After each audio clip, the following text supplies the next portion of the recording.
வணக்கம் நண்பர்களே, நான் உங்க சிவில் சுந்தர். சொந்தமா ஒரு வீடு கட்டணுங்கிறது நம்ம எல்லோருடைய வாழ்நாள் கனவு. ஆனா அந்த கனவை நினைவாக்க ஆரம்பிக்கும் போது எங்க ஆரம்பிக்கிறது, எதை முதல்ல செய்யணும் அப்படிங்கிற குழப்பம் எல்லோருக்கும் இருக்கும். இன்னைக்கு கவலைப்படாதீங்க, நம்ம சேனல்ல படிப்படியா வீடு கட்டுவது எப்படி அப்படிங்கிற ஒரு புதிய தொடரை ஆரம்பிக்க போறோம். இன்னைக்கு முதல் பாகத்துல சீரியஸ் 1 அஸ்திவாரம் போடுறதுக்கு முன்னாடி நாம செய்ய வேண்டிய மிக முக்கியமான 5 விஷயங்களை பத்தி பேச போறோம். மிக முக்கியமா கியூரிங் இம்பார்ட்டன்ஸ். தண்ணீர் வசதி தாராளமா இருக்க வேண்டும். சிமெண்ட் வேலை முடிஞ்ச பிறகு கியூரிங் செய்ய ஒரு ஆள் எப்போதும் இருக்க வேண்டும். கியூரிங் சரியா இல்லைன்னா சிமெண்டோட முழு ஸ்ட்ரென்த்தும் கிடைக்காம போகும். அதே மாதிரி சிமெண்ட் மூட்டைகளை மழையில நனையாம வைக்க ஒரு ஷெட்டை ரெடி பண்ணணும்.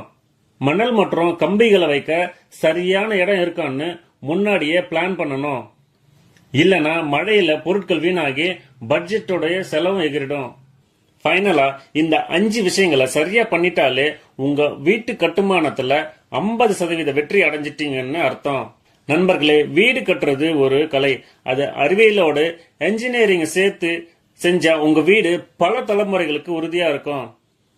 நண்பர்களே, இன்னைக்கு நாம பார்த்த இந்த 5 விஷயங்கள் தான் ஒரு உறுதியான வீட்டுக்கு அடிப்படை.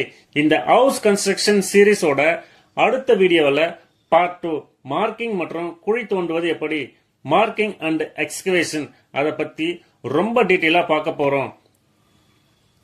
நம்ம சேனலுக்கு நீங்க புதுசுன்னா சப்ஸ்கிரைப் பண்ணுங்க. இந்த வீடியோவை பிடிச்சிருந்தா லைக் பண்ணுங்க. உங்க நண்பர்களுக்கு ஷேர் பண்ணுங்க. உங்க சந்தேகங்கள்ல கமெண்ட்ல கேளுங்க. மீண்டும் அடுத்த வீடியோவில் சந்திப்போம்.